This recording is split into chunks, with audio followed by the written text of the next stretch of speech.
nació de una tormenta, en el sol de una noche el penúltimo mes. Fue de planeta en planeta, buscando agua potable. Quizás buscando la vida, buscando la muerte, eso nunca se sabe.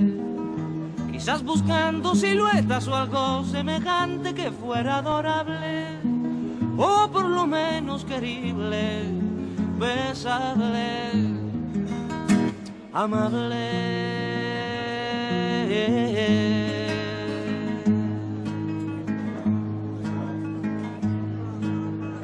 Él descubrió que las minas del rey Salomón se hallaban en el cielo y no en el África ardiente, como pensaba la gente. Pero las piedras son frías y le interesaban calor y alegrías. Las joyas no tenían alma, solo eran espejos.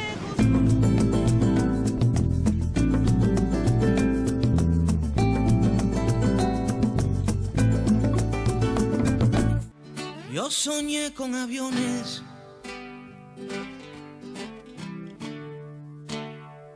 que nublaban el día,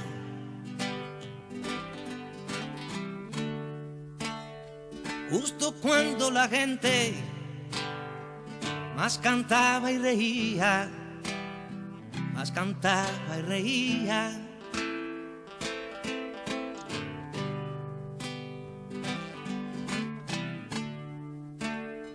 Yo soñé con aviones. ¿Cuál fue la primera canción que compusiste, Silvio? La primera canción que compuse, aún no tocaba la guitarra. Y la compuse porque había una grabadora ahí en el semanario Mella, precisamente. Y no sabíamos qué hacer con la grabadora y a mí se me ocurrió componer una canción. ¿Pero no pensabas que ibas a ser músico en ese momento? No. ¿No lo tenías en tus planes? No, para nada. ¿Qué edad tenías en ese momento? 15 años. Pensaba que iba a ser dibujante, era lo que yo quería hacer. Ajá. Pero compuse una cosa que se llamaba el rock de los fantasmas. El rock de los...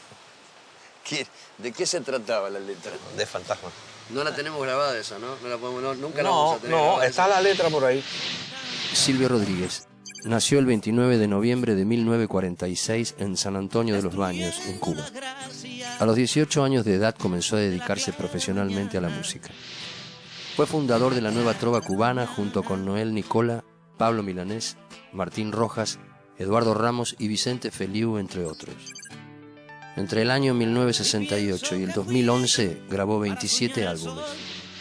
Entre sus temas más exitosos se encuentran Ojalá, Playa Girón, Unicornio, Sueño con serpientes, La Masa, Canción de la Nueva Escuela, Cuando digo futuro y Óleo de mujer con sombrero. ¿Quién era Angelito? Angelito, mi tío. Sí. Mi tío era el único hermano de mi padre, que fue además nuestro padrino, nos bautizó, a María, mi hermana, y a mí, y le decíamos padrino. Era un hombre nada extraordinariamente bueno, era un hombre que nos quería mucho, que nos sacaba a pasear cuando nuestros mayores no tenían tiempo, él siempre tenía tiempo. Hizo, digamos, una rutina de llevarme al menos una vez a la semana al cine, desde que yo era niño. Eso es algo importante para después, ¿no? Para la formación de uno. ¿Cómo fue eso? ¿Cómo era eso? Era ¿Te llevaba al cine? los viernes por la noche. ¿Y qué veían? ¿Recordás qué Películas de aventura, sí. ¿Solo películas de aventura? Sí. De cine de todo el mundo. Películas del oeste, películas de ciencia ficción, películas de guerra, películas de intriga, policíacos. Ese era el repertorio que nos interesaba. ¿Tiene que ver esas películas que viste en aquel momento, tienen que ver con esa afición que tenías vos, que la gente no la conoce, pero uno estudiando tu vida la descubre, que es esa afición por los cómics y por dibujar historietas y por fabricar historias de ese tipo? Bueno, la afición por los cómics me viene porque me gustaban los cómics, como a todos los niños. Y porque nosotros no teníamos grandes recursos económicos Y para leer cómics iba a ayudar al señor que vendía los cómics, y me metía y le cuidaba ahí el negocio y él me pagaba dejándome leer.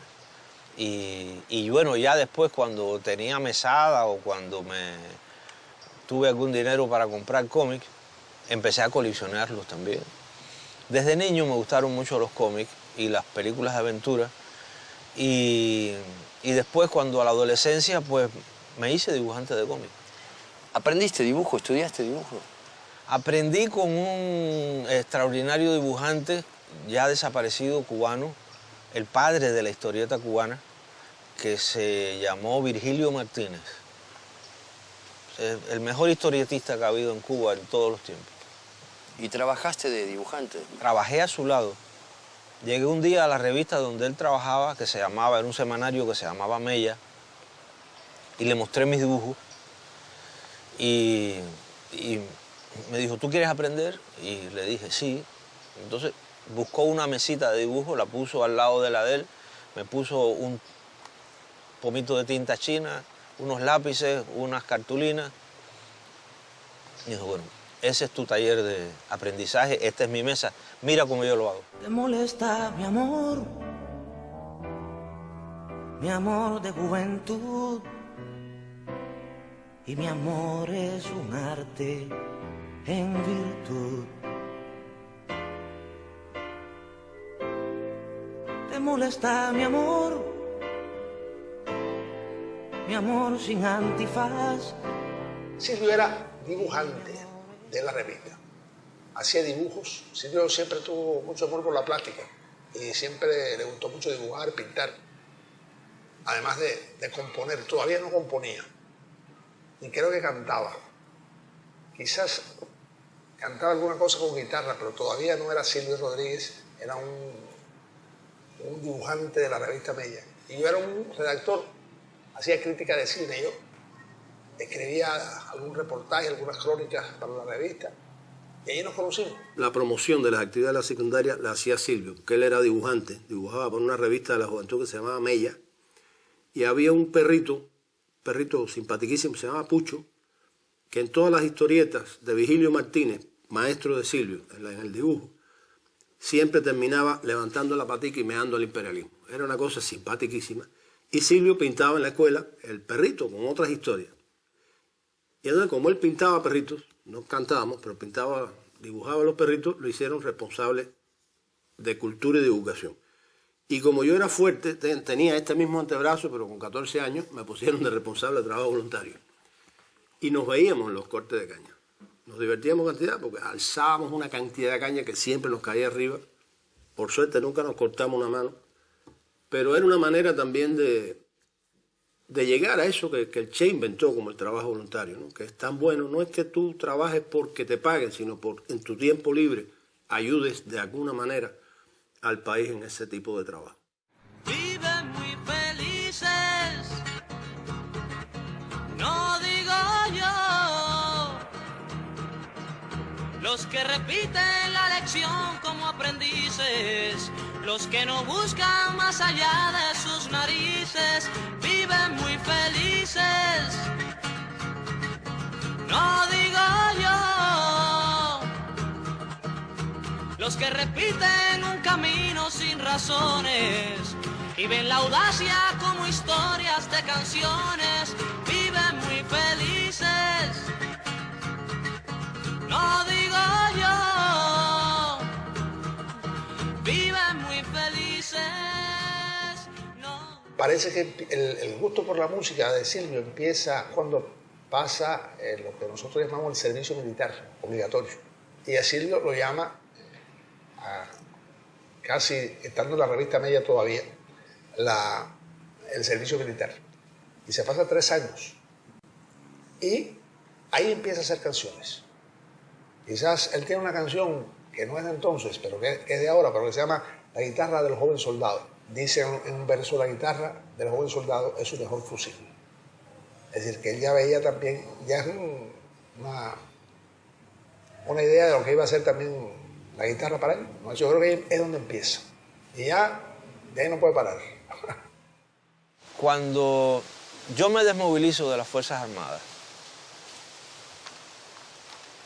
y por suerte había conocido a un director de la televisión que se enamoró de mis canciones y que me dijo, te voy a llevar a la televisión. Ya en el año 67, cuando él se desmoviliza, que le ofrecen un programa de televisión porque era joven, porque era talentoso, pero la gente de la televisión no se dio cuenta que además de talentoso era revolucionario y agresivo, y lo sacaron al tiempo. Que se llama Mientras Tanto. Entonces, el programa duró muy poco, porque tuvo muchos ojos sobre él, ¿no? Mucha gente que tenía prejuicios o que tenía juicios sobre lo que se estaba haciendo allí y que no es lo que se hacía convencionalmente en la televisión. Y el programa desapareció. Silvio se quedó prácticamente sin trabajo. Yo no conocía a Silvio todavía. Yo había empezado a hacer unas canciones en el año finales del 69, unas canciones que eran pésimas, pero yo trabajaba en ese momento en la televisión como editor de menciones políticas. O sea, me acuerdo que era los años 70 y entonces en vez de ver un comercial donde te vendieran jabón, te vendían la zafra del 70. Y un día me dice finales de los 70, final del 70, principios del 71, me dice un señor que editaba conmigo, ya mayor, me dijo, oye, van a quemar unas grabaciones que Silvio ha hecho aquí en la televisión. Ya Silvio lo habían votado en la televisión, ya no lo dejaban entrar ni salir en la televisión, supuestamente porque era un defensor de Beatles y era un defensor de cosas que se estimaron en aquel momento que no eran propias para las futuras generaciones.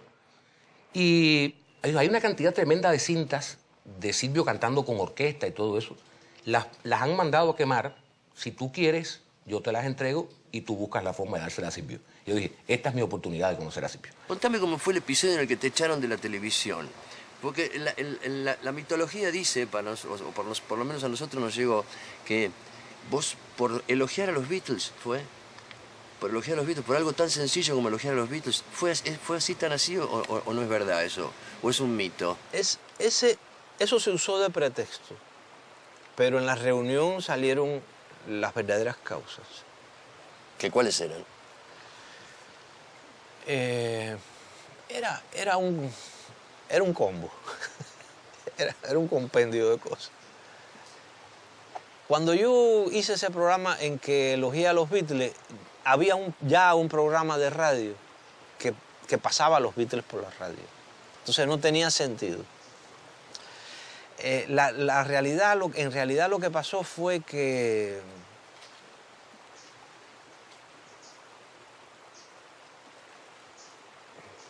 varias cosas.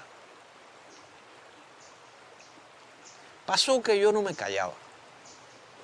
Pasó que yo yo contestaba. Yo no sé, me llamaban la atención y si no lo entendía, no agachaba la cabeza. Pasó que trataban de pelarme todo el tiempo o de que vestirme como las estrellas de la televisión. Y yo no quería vestirme como las estrellas de televisión. Ajá. Y querían que me dejaran mi pelo como me daba la gana tenerlo a mí. Pasó que tenía un amigo que había estado en la UMAP. Y que ¿Qué es la UMAP? ¿Qué es la UMAP? La UMAP eran las unidades militares de ayuda a la producción y en ese momento eran unidades que algunos tomaron para mandar allí a homosexuales o a gente que tenían actitudes antisociales y estaba mal visto haber estado en la UMAP, que eran unidades de trabajo duro, físico. Y entonces, bueno, yo no quise renunciar a mi amigo que había estado en la UMAP y yo dije que respondía por la dignidad y por la integridad plena de esa persona. ¿Eso lo dijiste en el programa? No, eso lo dije en la cara de la persona que me vino a increpar, que era el administrador general del Instituto Cubano de Radiodifusión. Eso se lo dije a él, porque me dijo, tú andas por ahí con gente que han estado en Lumap. Espérate, alto. Yo respondo por la integridad y por la dignidad y por la moral de todos mis amigos. Mira, había gente que que combatía hasta el modo de vestirse los jóvenes. O si tenían el pelo más largo o menos largo. Era el tiempo de la melena, de los Beatles. Entonces, si un chico se dejaba el pelo un poco más largo, le criticaban y decían que era un extravagante, que era un tío que no debía pelarse así, que tener el pelo de esa manera. Tonterías, porque siempre los jóvenes han hecho modificaciones en la costumbre y buscan una manera de afirmarse. Yo creo que eso es elemental. Pero había gente que pensaba que eso podía ser peligroso. Silvio tenía su melena también en ese tiempo, a pesar de que ya no tiene tanto pelo, pero en ese tiempo tenía más y andaba con su melena. Ellos entendían y de hecho eran revolucionarios. Lo que pasa es que había una burocracia dentro de la revolución que entendía que tú, además de ser revolucionario, tenías que callarte la boca. Ajá, ajá. O sea, había que... Y nosotros entendíamos que justamente para ser revolucionario había que no callarse la boca. Es el principio, que yo diría, número 1 del revolucionario, no callarse la boca, no acatar. Exactamente. Pero bueno, esas son cosas que son contradicciones que subyacen en todos los procesos. todos los procesos. Estoy buscando una palabra en el umbral de tu misterio. ¿Quién fuera Alibaba? Pasemos a tu vida de diputado, digamos, que es otra de tus aventuras, calculo yo, ¿no? ¿Cómo fue eso? ¿Cuál fue el motor que te llevó a decidir ser diputado durante tantos años, además, ¿no? ¿Cuántos años fueron? ¿15? Sí. Mira, en primer lugar, para un argentino, los diputados en Cuba no se postulan, no se autopostulan, como allá. Como allá. Aquí los diputados los escogen las masas. Estando yo en Buenos Aires,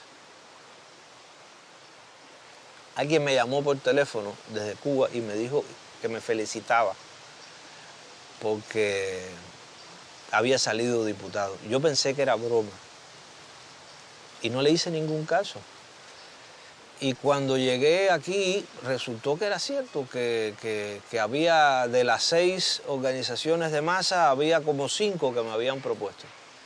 ¿Ibas a las reuniones? ¿Cómo es el...? Yo no iba a ninguna reunión. Yo traté de quitarme eso de arriba. Quitarte eso de encima. Sí.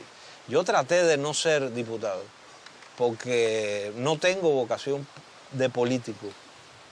Puede que tenga ideas políticas, como tú tienes como ideas todos. políticas, pero no tengo vocación de político.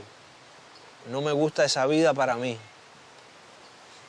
Y traté de no serlo, pero es que se lo habían tomado muy en serio. El país se lo había tomado muy en serio. Era justo cuando se había caído el campo socialista. Uy, qué momento te tocó. Cuando todo el mundo decía que la revolución lo que le quedaban eran... Horas. Exactamente. Entonces hubo un instante en que reflexioné y dije, sería un cobarde si dijera que no. No darle la espalda a la realidad de mi país. Y entonces por esa razón dije que sí. Entonces, lo primero que hice en una de las reuniones colaterales, no en la asamblea, en una de esas, de la primera que yo estuve, en la Comisión de Educación, yo planteé que se incluyera la enseñanza musical desde la primaria en Cuba. Y en ese momento la persona que estaba hablando, que era una autoridad, levantó los ojos del papel y me dijo, eso es imposible, Silvio. Yo dije, ¿por qué es imposible? Porque es imposible. Me senté, me volví a parar y me fui. Y más nunca entré a una discusión de ese tipo. ¿Nunca más? Nunca más, nunca más. Ni una sola vez más. En los 15 años. ¿Por qué no entraste nunca más? Porque era imposible. Imposible que vos estuvieras ahí si alguien te contestaba que eso era imposible. Era imposible. Es así. ¿Por qué es imposible? ¿Nunca ¿Por qué es tuviste la imposible? curiosidad de saber por qué le parecía a este señor que era imposible? ¿Eh? Sí, sí la tuve, pero es un tema para hablarlo. Mucho más largo. Exactamente.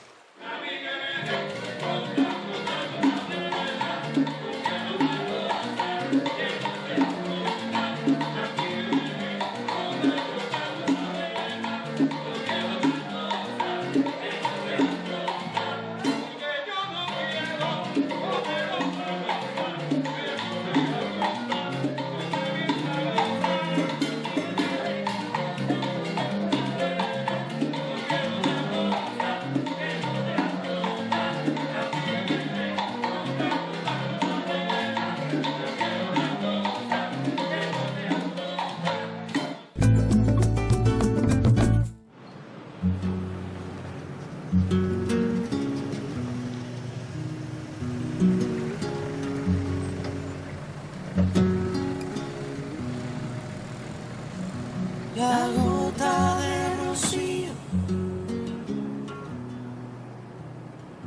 del cielo se cayó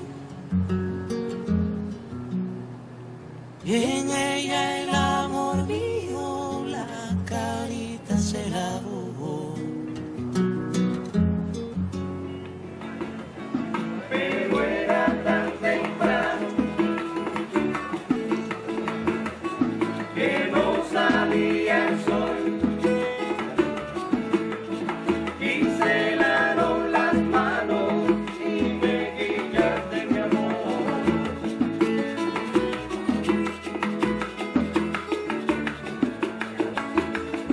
Pensé que las estrellas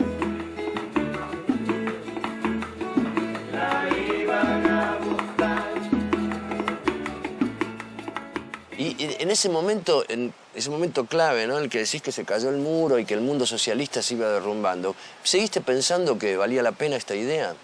Y lo que siempre consideraste... Yo seguí pensando que valía la pena esta idea con transformaciones.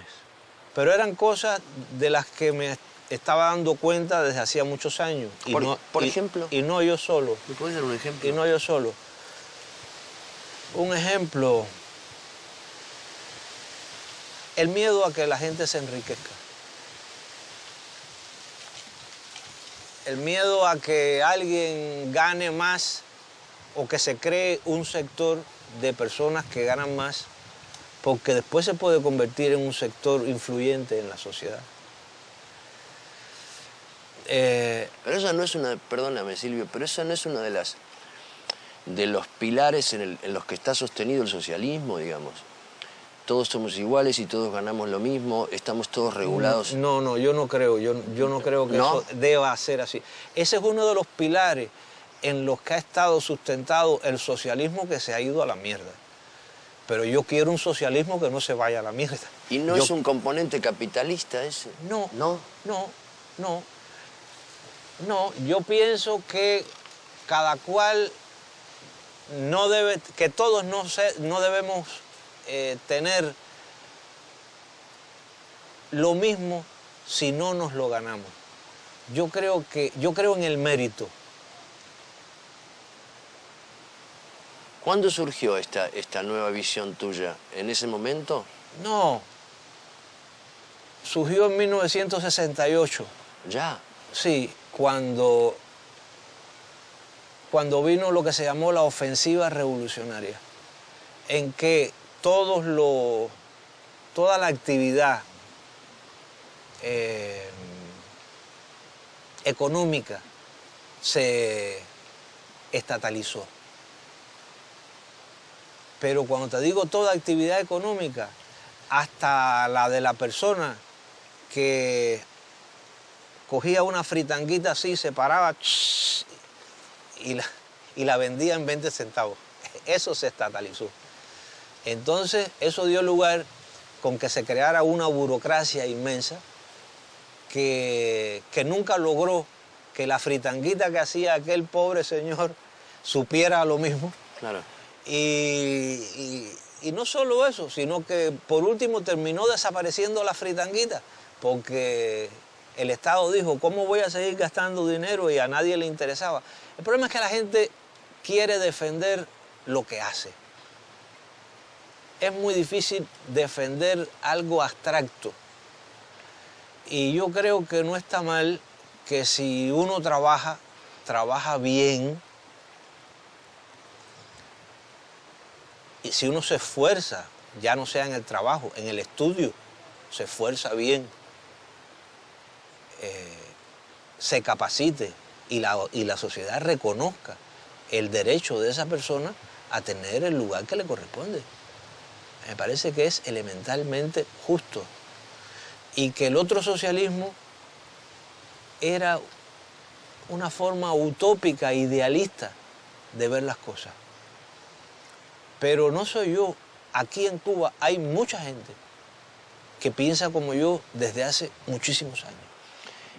Entonces, toda esa épica revolucionaria y romántica de las utopías, de alguna manera ya no existe en la Cuba de hoy. No generalicemos las utopías. No, la utopía, digamos, pero ya no existe en la Cuba. Hay utopías que sí. En la Cuba de hoy sentís que no existe eso. Yo me refiero a los jóvenes, me refiero a los de 14, 15 años, 13. Entonces, la otra pregunta que surge es, ¿cómo plantearías esos cambios en la Cuba de hoy? Y si te parece que son posibles, si te parece que van a existir, que van a ocurrir. Yo creo que sí. Déjame decirte dos cosas que interrumpí y que para mí son importantes. Cuando me preguntaste sobre mi participación en la Asamblea, empecé diciéndote mi primera experiencia en la Asamblea, pero no te dije otras dos experiencias que considero importantes. A ver. La segunda experiencia que considero importante fue cuando en el segundo periodo que estuve se quiso institucionalizar el socialismo y se hizo un documento en la Asamblea donde todo el mundo firmaba de forma de que el socialismo fuera irreversible en nuestro país. Entonces, en esa ocasión en que se estaba planteando que el socialismo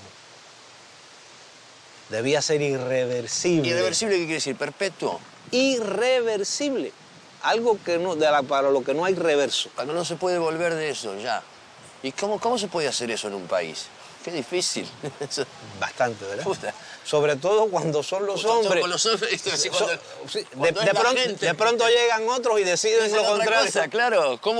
Se le pone un sello, no, esto es irreversible, usted haga lo que se le diga, Claro, es raro eso. Pensando yo eso mismo, exactamente, tuve la humilde idea de plantear de que está bien de que fuera irreversible, pero que también fuera perfectible. Claro. Porque algo solo reversible es imposible que funcione. Reversible per se. Imagínate tú. No corresponde con la especie humana. Exactamente. Esa fue mi segunda participación en la Asamblea, que como tú te darás cuenta es muy modesta, pero para mí tuvo su significación. Decir allí que el socialismo sí... ¿Qué te contestaron? ¿Te contestaron que era imposible? No me contestaron. ¿Esta vez no te contestaron? No me contestaron. Bueno, por lo menos. Un No silencio que otorga, por lo menos. No me contestaron. La tercera vez fue ya cuando pedí no continuar en la Asamblea. Y me despedí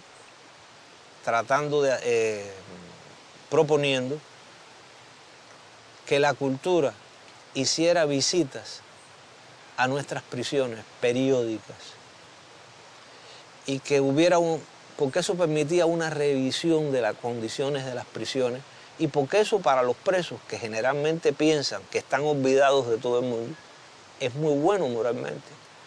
Esa fue la tercera cosa buena que planteé en la asamblea y ese es toda la gloria mía de la asamblea, es esa. ¿Esto último se puso en práctica? Bueno, lo puse en práctica yo. Bueno, iba a ir a eso, iba a ir a eso. De ahí vienen las giras de las cárceles, ¿no es cierto? Claro. Contame cómo fue eso. No, eso fue bárbaro. Contame cómo fue. Fue maravilloso. Estuvimos en 16 prisiones, en toda la isla, en las prisiones provinciales, y cantamos ante más de 40.000 reclusos. ¿Y qué sentiste de esa gente que está ahí adentro, como vos dijiste, a veces olvidado del mundo, ¿no? Y que por un lado son personas que están ahí por una razón que a veces uno olvida también, porque ellos sufren. Así es. ¿Cierto? Se puede sufrir el malo como el bueno, ¿no? Así es. Llevábamos pintores, excelentes pintores, pintores de primera línea de nuestro país, que mientras ocurría el show, pintaban un mural con los pintores de allí. Entonces dejamos estos murales donde hay firmas de primera línea como Cacho, al lado de los pintores de las prisiones. Eso fue muy, muy bonito. Por eso canto arena, roca que luego es multitud del agua buena, y canto espuma, cresta que cuando logra ser ya no es ninguna. También hiciste una gira por los barrios, o estás haciendo una gira por los barrios. Estoy haciendo. Hemos hecho 20. Esto es como volver al espíritu itinerante, lo que hablábamos antes, es como circense. Esto es que es una necesidad, porque la gente de esos barrios no gana lo suficiente para ir a conciertos. Y además vive en lugares tan recónditos, tan alejados, que para estar a las 9 de la noche en un teatro tendrían que salir a las 5 de la tarde de sus casas, para regresar a las 3 o las 4 de la madrugada. Imposible, imposible. Imposible para esa gente que vive en esos lugares remotos. Entonces nosotros estamos sacando de los teatros la música y se las estamos llevando. Plantándola en el barrio, así, uno atrás del otro. En las puertas de sus casas. En las puertas de sus casas. Literalmente en las puertas de sus casas. Llevamos la música a la puerta de sus casas. Sí, sí, sí.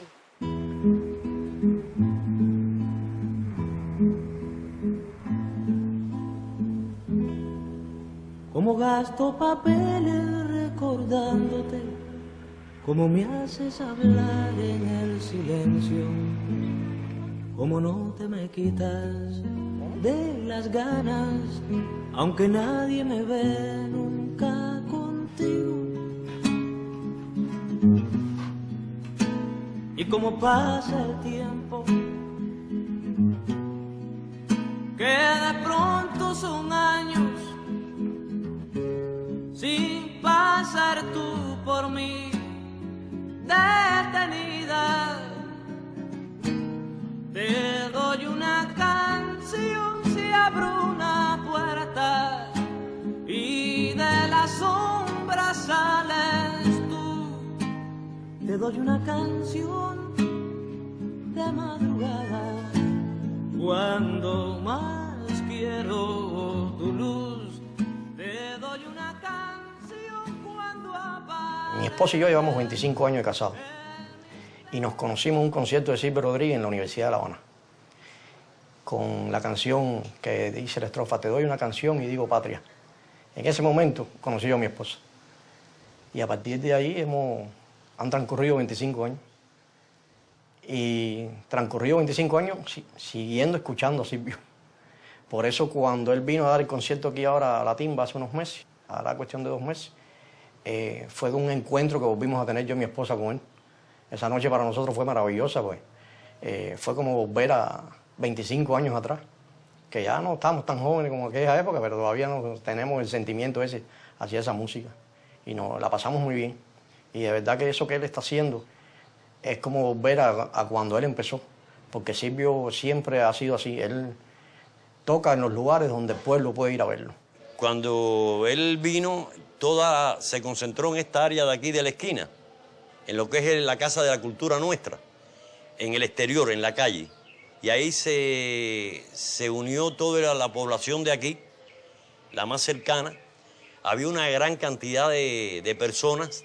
No podría decir el número exacto, pero había una gran cantidad. Y además era Silvio, que todo el mundo le gusta, ¿no? Como canta. Relaja todo el aparato y... para las manos más cómodo.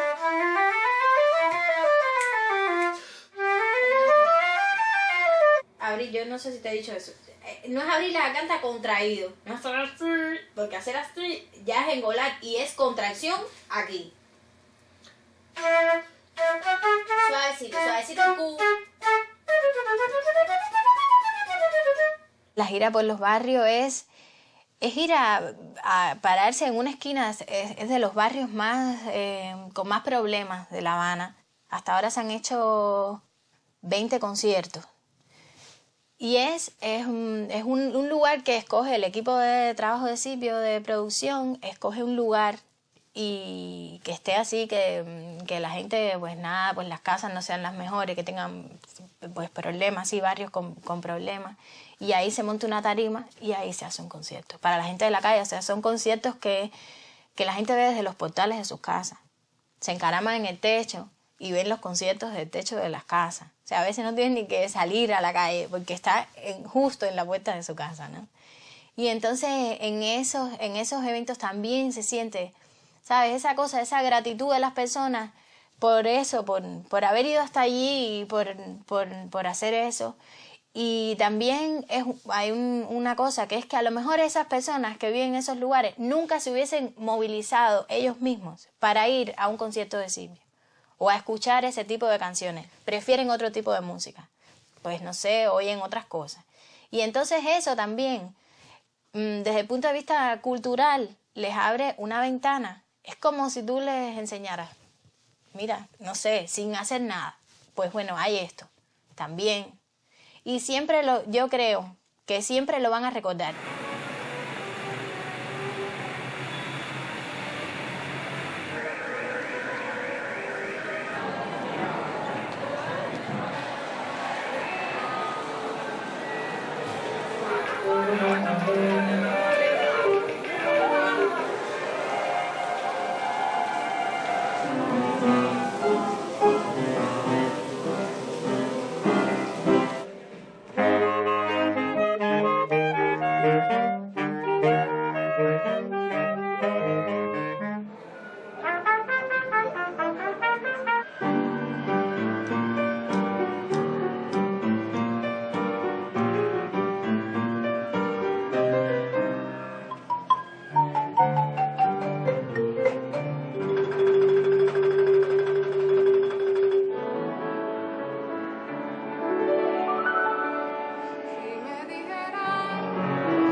Silvio no solo en el conservatorio, Silvio es universal.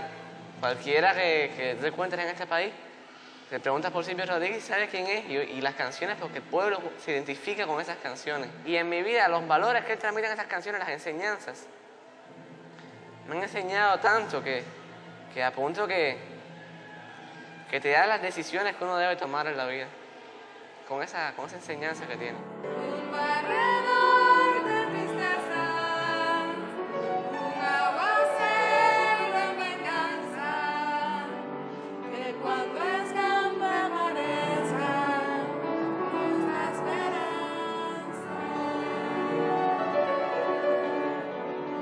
Uno oye una canción de Silvio y es como transportarse a otro lugar, es como entender lo que pasó y lo que está pasando, porque es lo mismo, te habla de política, que cultura, que de amor, que sociedad.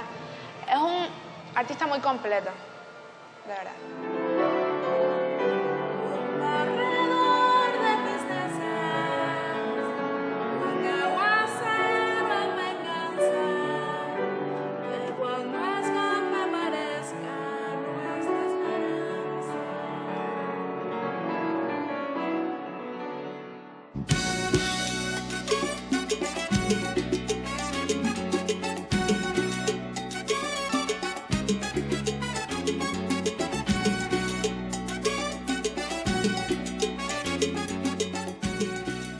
Si te pido que recuerdes la génesis de alguna canción, Por ejemplo, la génesis de Sueño con Serpientes, que siempre me pareció una letra... Sueño con Serpientes... Me pareció una letra psicodélica siempre. Fue un sueño que tuve. Me desperté de madrugada, tenía una grabadorita al lado, tarareé más o menos la melodía, al día por la mañana me levanté, la oí y dije, ah, sí, me vino todo a la mente, la armonicé, la canté, ya. ¿Así de rápido? Sí, esa fue muy rápido, porque era la música que tenía en el sueño. ¿Y El Necio? El Necio fue una mezcla de cosas. El Necio, la primera vez que fuimos a Puerto Rico, que fui con Pablo, recuerdo, pasamos por Miami y yo llevaba una guitarra en un estuche blando que tenía una pegatina con Fidel y una bandera cubana. Entonces ahí alguien me dijo, de nosotros, me dijo, quita eso. Pero me acababan de regalar la pegatina y me gustaba mucho, y dije, no quito nada. Y bueno, la guitarra llegó hecha tierra a Puerto Rico, claro, porque pasó por las manos de los cubanos que estaban allí. ¿Y veían esa pegatina? Fue claro, le saltaron, le bailaron arriba, varios. Llegó hecha polvo. Cuando llegamos a Puerto Rico, escuché en la radio de Miami que habíamos pasado por allí, por el aeropuerto de Miami, y quejándose de que lo desmejorada que estaba la contrarrevolución, que en otra época nos hubieran arrastrado por el piso. ¿Literalmente así dijeron? Así, en otra época los hubiéramos arrastrado por la calle. Comunistas de mierda, en fin. Y fue la primera vez que choqué con esa realidad así de que arrastrarme por la calle a mí. ¿Por qué? Yo no le he hecho nada a nadie. Y eso se me quedó. Y lo usé cuando escribí El Necio. Dicen que me la arrastrarán por sobre rocas cuando la revolución se venga abajo. O sea que el necio no es nadie en ese caso. ¿El Necio? ¿En quién pensabas? ¿En ese que dijo eso por la radio? Pensaba en mí mismo y pensaba en Fidel, que es un necio. ¿Cómo es eso? Que es un necio en la forma en que yo digo que lo que nosotros decimos cabeza dura. Sí, que es un necio, que es...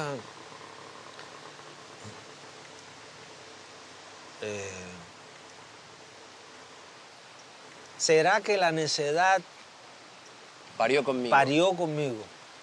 La necedad de lo que hoy resulta necio. No de lo que es necio, sino de lo que hoy resulta necio. La necedad de asumir al enemigo. Es una necedad, entre comillas. La necedad de asumir al enemigo. La necedad de vivir sin tener precio. Claro, claro.